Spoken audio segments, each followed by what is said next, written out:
ꯅꯨꯡꯁꯤꯖꯔꯕ ꯑꯩꯈꯣꯏꯒꯤ candidate doctor ꯂꯝꯇꯤꯟꯊꯪꯕꯨ speech ꯂꯧꯕꯤꯅꯕꯗ ꯃꯇꯝ ꯄꯤꯕꯤꯔꯦ.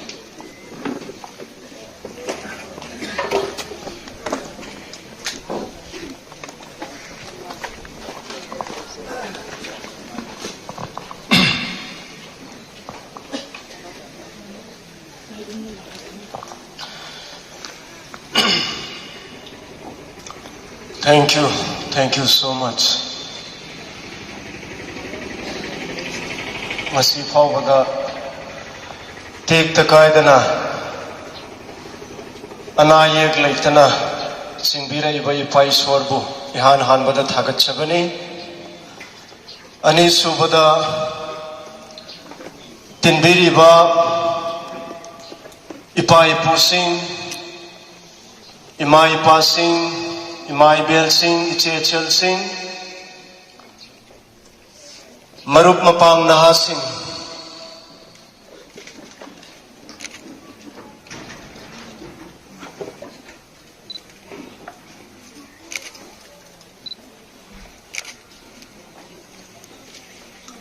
Saitu Kendra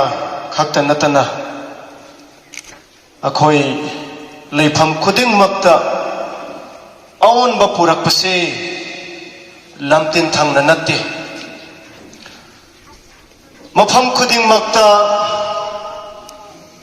ahong ba aun ba purak pase masit tilliba mayam amasung akiba leitana wakhan handana nomai maru phap chik hallaga chik handana paisa da namaga manu phau da reject tawraga lising tarik ka 717 votes setna leiba chilinaw noi mayam dagim da maktani haibasi haidok saning bani aduna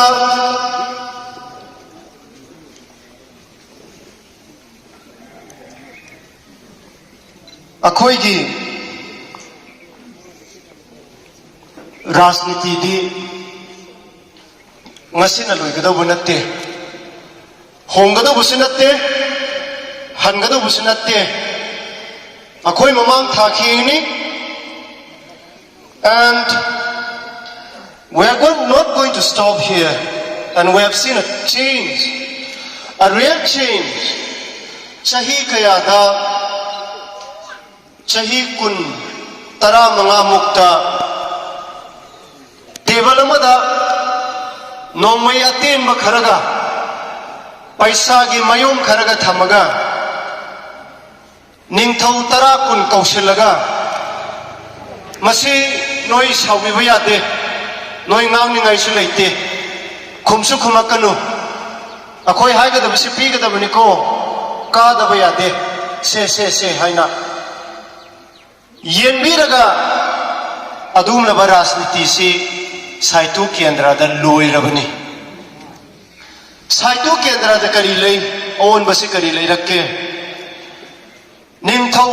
da chaluraga sa chini kilo amadang oiraga su pururaga sapati lupa tara pibadu puraga yumthom khuding da chaluraga ahalaman mon da chaluraga akhoi si rajniti tawbusi sum tawbuni sumaina tawrasi natrabadi akhoi tungda akaiba tungda asoiba lakani haibagi pandam se haijaruraga ngasi akhoi Saitu Kendra manungda aun basi yam labani laktaba nate akhoi su mi hat payai akhoi su mi kap payai akhoi su mi maru chik han bayai akhoi su paisa thum bayai. But I want to save the future. Akhoi tungi aphaba oiningai wakhal na khanbagi thamoi manung da khanbagi icha isu sing punsi se manghan ning da bagi maramna akhoi aseng da bot thibani akhoi tungi da bakta khalu bani akhoi paisa da thongaga tungi icha isu sing gi punsi manghan ning de mangsu manghan loi paisa tha da ba akiba piba namthak to badagi ngasi naha singse akhoi ngaksin bi khigani halloi akhoi halloi 27 khakta matam leiba natte 2022 khakta matam leiba natte 24 khakta matam leiba natte thabak afaba haibase matam naide matam khuding lakta praja ki afaba singki gadabani akhoi paisa thomaga nomai maru chikhallaga mi bu ki hallaga mi bu ahing hing da challaga mi bu thong kawiraga thugai biraga agoi bot khomaga tungge angang singge punsi manghan gadabadu pamanate akhoi pamoi tawla kadabusu natte we will never do it we want to save a future. We won't break the hearts of our future. We want to secure the future generation. So we don't start with gun culture. We don't start with money. We don't start with cleanism. We start with free and fair. For that reason, we start Vision Side 2. Vision Side 2 will sign one day for sure. No manadragana no ma. No manataga no mai basi 27 da khata Vision Side 2 se signing oi kada banate Vision Side 2 se 27 tu ngai thoga maduda mai pakada banate we have already done enough. We did it. Vision Side 2 has already changed the mindset of the chief, of our elders, of the pastors, of the villagers. Free and fair election tongnabagi prajagi mihut prajana khangadabagi madugi pandamda akhoina motor rally tawrei ishorgi reverend pastor singa wari watai saraga discussion tv discussion su pangthokhi fasting prayer su tokthokhi pangthokhi silami madu ishorna limna piba natte Ishona loina maksi mathaksida wakhanji ahongba purabani masai haibugumna akhoi gi naha singi punsi se naha singi thawai hakchang se manghan lingdabagi miga manahan gedam miga manadabani akhoi su miga manabu yai hojik su yai manahan lingde akhoi di karigino masai haibugumna tungi damakta afabadu takpidragadi ngasi achau asang oiraga phattaba ngakta takpiragadi karai digi hongadaba karai digi afaba lakadaba karai digi saitu kendra hongadaba karai digi lamsi kan hongadaba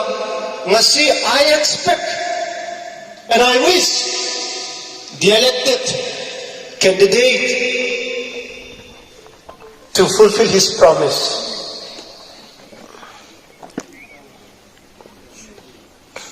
Elected candidate masamakna saitu kendra gi damakta saitu kendra na singiba lam mayam saitu kendra da leriba ichilina pok patangai riba angang singdagi punsi loiramdai gi ahal phawbada ningzaba saitu kendra manungda kari tobana phagadage kari sinbara akhoi chawkhat thorangje mapung phagadage kari tawraga akhoi jat bija sagaina taisi yaudana akhoi nungsi chanana leigadage haibagi pandam se asemba madugi wakhalonda candidate se kabo iragadi I will wait and watch akhoi kare haina koi saitu kendra nungsi bai base hangadu oragadi we will face another election.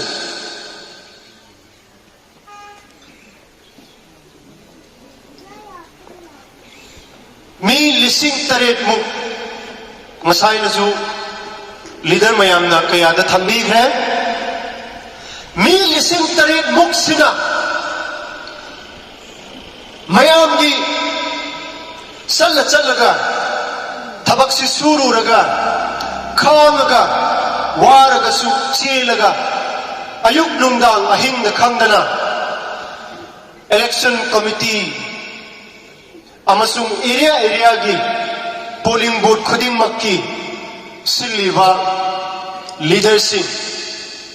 moi khakta natana akhoi gi saitu kendra da ahom mase laktam yadre akhoi naha sing gi punsi tung da lakada base akhoi pen gre akhoi kiwa ma phaure akhoi tung se akiwa ma phaure haina mayam se pullaga mafam khuding makta ahing yai khangdana chelaga waraga chak khanga gi sim phau thakningai se phangdana suri ba mayam gi laman bi isona soidana mak no masilakani isol sindana leiroi aduna fatta bai base yam lai bani hoju so fatta ba tawni nge ai ga di tawge ai so taw bangami ai so mi phumana phona ba mani cheite ma la su ai karam ta kibi de akhoi so paisa thiraga paisa mayom thadi ge su ngamani isin lau mayam lai nungsiba mayam lai kaya da gi Israel da gi so paisa tharaga leibani akhoi paisa wat pa natte akhoi so no mai wat ka do natte sagai natte wat ka do natte mi nungsiba wat pa natte mi na to bugum na khoi tawraga di kana ga su akhoi khela roi lo da tunggi da mak ta khalu bagi ne to da ba manram se masima yam se chen na khangsi ahal man sing ning thong kaya na sulakti masin da di khangsi ko akhoi phatta ba mayam se candidate to pasing mayam na tawrei ba thabang mayam se akhoi su haye akhoi su mi ne akhoi mi ni pali nama pali nakhong ni pali chilama pali khuna ni pali khong ni pali akhoi su mi ni to ba ngam mi ni to da ba ni tung di da makhan bagi to ra ka da no mi chi yaw ra ka ni to da ba ya de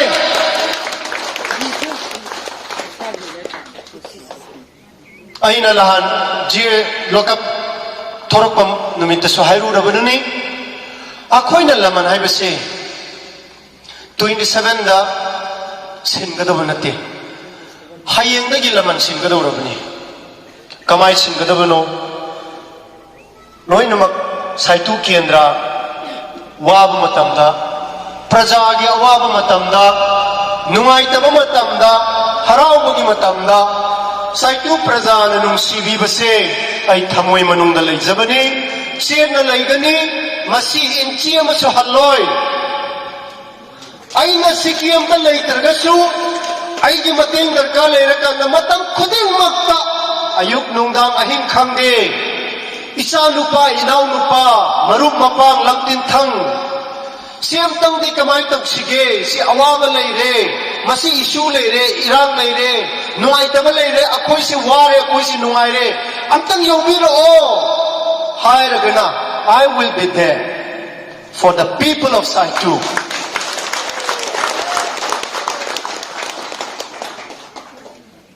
Akhoi election tawrakada bagi praja si nungsiba natte election mayai da praja nungsiba ga akhoi yam khet ne election matamda tha ani hum surakanda praja gi Saitu kendra gi nungsiba sabasing sidagidi cheksil hausi ko patana cheksil hausi ichai su singi lairik tamba adu khatta natana yumgei saba cheng chak thiba paisa tanba loina maksida mapung phahan se Saitu kendra se awon ba puraksi haragadi tha ani ahom gida Saitu kendra nungsiba saba Saitu kendra da paisa pai ba sarakpa Saitu kendra da nomai pai ba sarakpa mayam sindagidi icha isu sing kan hausi ko icha isu sing si khitang waraksi moi gi khutta tanadaba moi gi khutta taragadi akoi 2027 da su maha oirakani sing se sing namak ipai pu sing imai bel sing ichechel sing ngasi saitu kendrada aphabagi madugi pauta madugi lamchat madugum labang ngak ki haragadi hayengdagi hongna aphabada laman sin bahaurasi imungda pautak si achumba pautak pisi sagai nateigi madugum laba pautak si piragum si toklasi saitu kendrada lairik tambadasu kokta thadasi thamoi manungda lairik tamagorisi ima ipa sing nasu icha sing se tungi damakta khalurabagi tungi damakta di hayengdagi haurasi haibani maduna oidri phawbadi 2027 si chahidani akhoi di punsi ni chahi ga punsi haibasi manaba yapunti akhoi di punsi kansi haibani chahi du kansi haibanate ko akhoi di chahi punsi si kansi haibani chahi kansi haibanate chahi ngai si haibanate punsi si ngai si haibani sidri phawbada akhoi gi taibang mi oibagi sidri phawbada aphaba mi oiba oihansi haibagi ni chahi manga gi da idamakta ti sim sasi haibanate punsi gi damakta sim sasi haibani isona taibang piri phawbada punsi gi damakta akhoi sim sasi haibani chahi manga gi khakta gi sim sasi haibanate aduna last but not the least I would like to thank Almighty Father for leading us so far, guiding us, blessing us, controlling us, helping us throughout this journey. And moreover, I would like to extend my gratitudes to our party leaders who are out there in Delhi as well as in Imphal, and also the District Congress Committee, also Saitu Block Congress Committee, District Mahila Congress Committee, Saitu Block Mahila Congress Committee, and Saitu Block Youth Congress, and also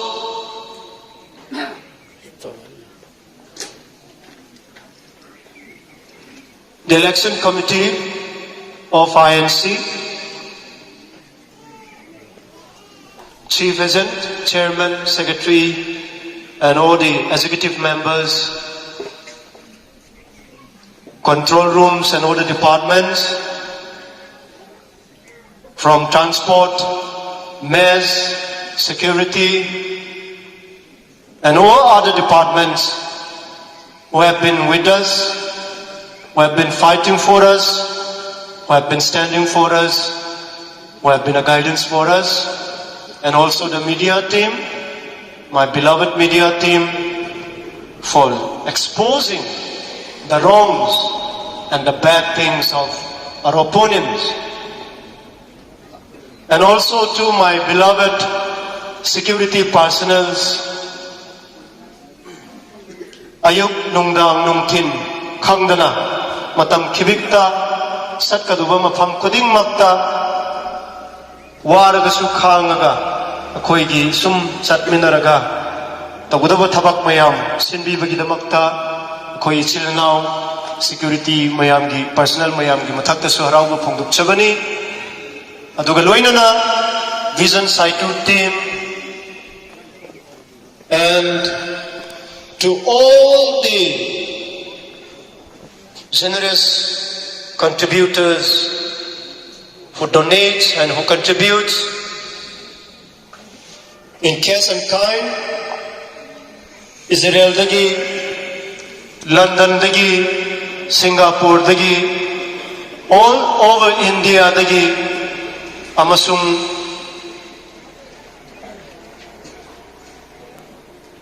Saitu Kendra Channa Leriba, Ningthau Singh, Halaman Singh, Imai Bel Singh, Chechel Singh, Marup Mapang Singh, Yamna Thawai Haksang Kathok Laga, Lamtinthang na Taubasi, Lamtinthang na MLA Oigi Haizabanati, MLA Oigi Haibakakta Nati, lamtinthang na wakhan khanbasi akoi gi future gi damaktani haibagi pandamsi noi gi support tani asi phawda akoi khongthang thanga ibasi aduna thank you so much akoi wakhan hantharoi si akoi hangadabusi leite aduna ngasai haibugumna akoina afaba thabak haibasi matam naide matam khudingmak minute khudingmak second khudingmak pungja khudingmakta akoi afaba thabak si pangthokadabani singadabani ngang masakpada phawbada afabagi londa da afabagi pautakta afabagi tambada masi mayam sing ngangi hairaga sakli hairaga akoi saitu kendrada hayeng maktagi akoina tamaiba akoina uraiba akoina sujariba mayam loina makse toktana akoi ge afabagi lambi se halaman oiragasu naha singida oiragasu tambi takpi ba haurasi haibisi su thamjaningi aduga loinana district atopadagi lakpiriba isilinau sing marup mapang sing maruina aigum laban nahagi inau sing marup mapang sing there is no wood to thank you all. This is not the end. We have just started.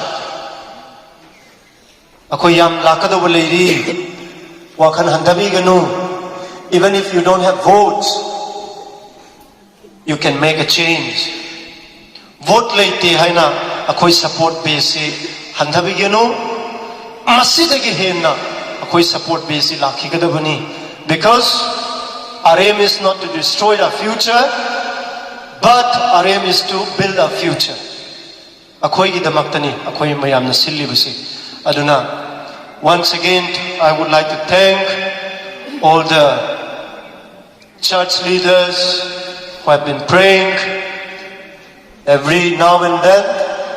And I would appeal and I would request to all of you to continue praying for us, for the supporters, for the entire people of Saitu Kendra, and also our support base. Aduna.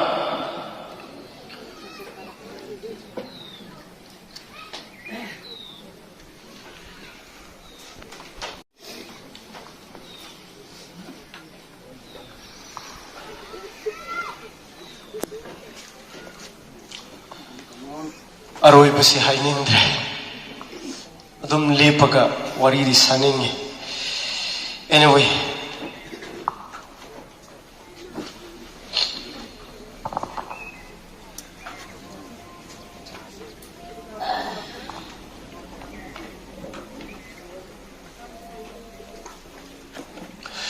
we have been through the test of time.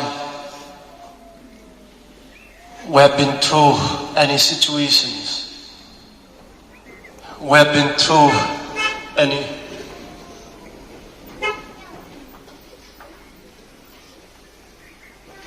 kayada awaba nungaitaba thengnaraga laksabani koise. But I promise you, Ishorna akoy matam khuding makta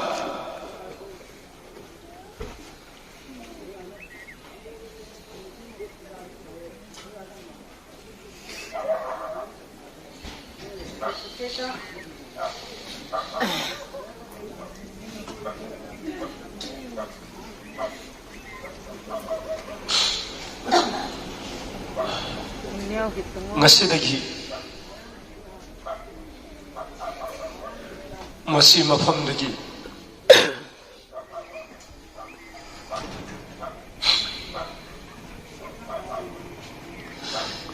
kai thok pataragasu aigi wasakni yung khun khudimmakta lakhigani. I will not leave you alone.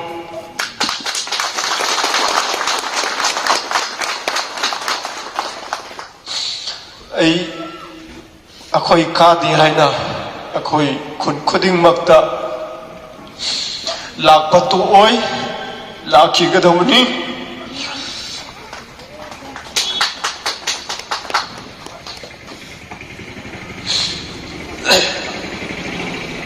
ichil inaw loy namakta su saroy pandong badigi khoiro phau sining khol phau hingbung phau ai amuk lakhi gani nungai basu share to gani nungai tabasu share to gani akhoi chahi manga khak taki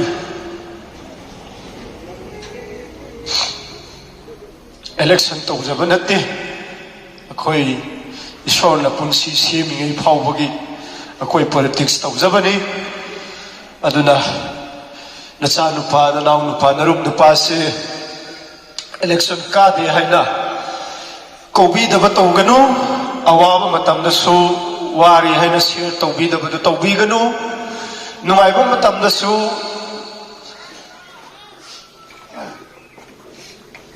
kaubi ganu waba matam da su kaubi ganu aina su kaubi roi aina su halloi su kaubi roi akhoi hayeng dagi afaba thabak tawbi gani ishona loi namak loi nami ba oisunu ishona loi namak min thakta mateng pangbi ba oisunu ngasi dagi si mafam dagi kai na ga do raga su ishor gi mingda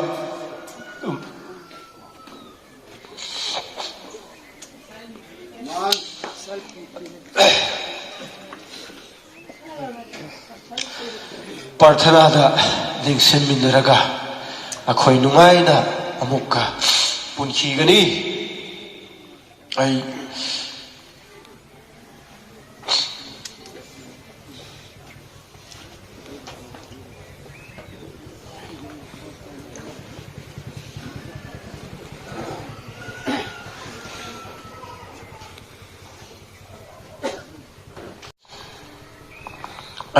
ishorgi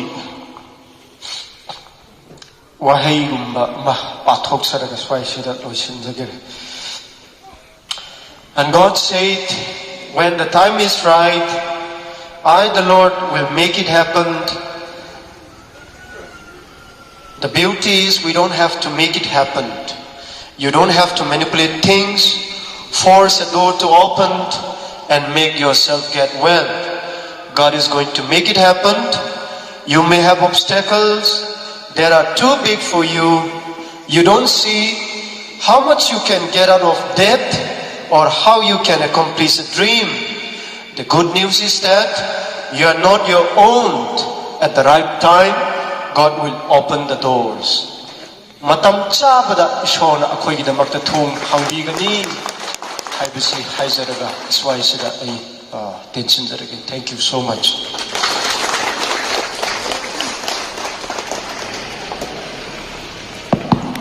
Thank you, brother. Failure ki matam dasu.